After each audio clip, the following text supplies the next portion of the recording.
Welcome, everybody. Time for ghost stories. Wanted to share some of my stories with you, and here's one of them.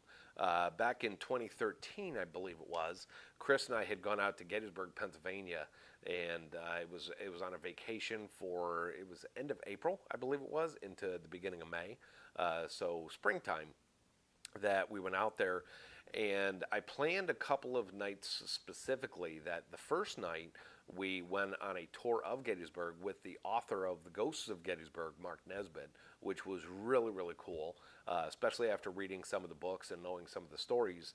And to hear the stories told from his perspective, the things that he's experienced personally, as well as the ones that have been reported into him, and to be standing right there at the location that these things happened was pretty neat.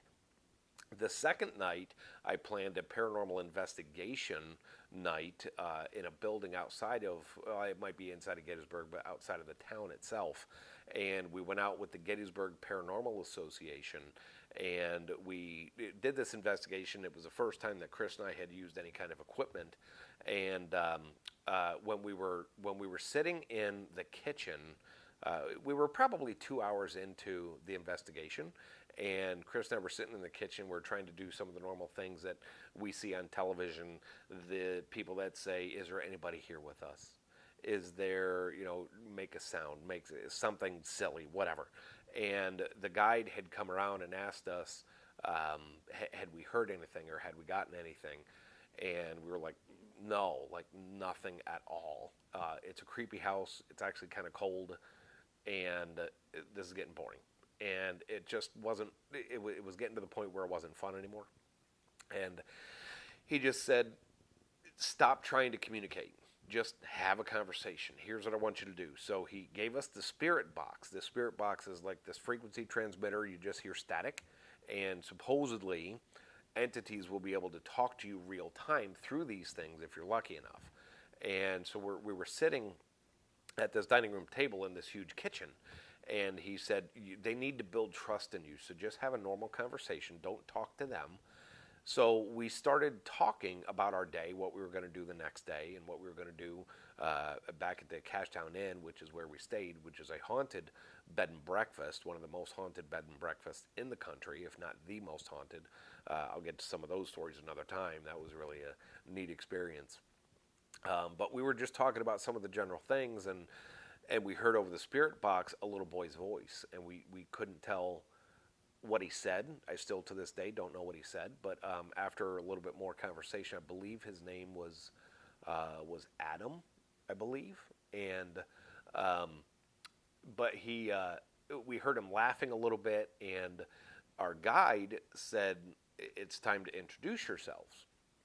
So I'm sitting at the table. Christina, my wife, Kris, is sitting directly across from me, and she said, and the guide said, "Introduce yourself." So I said, "I'm Pete, and this is my wife, Christina." I had never used her name all night long, not formal name, not casual name, not anything.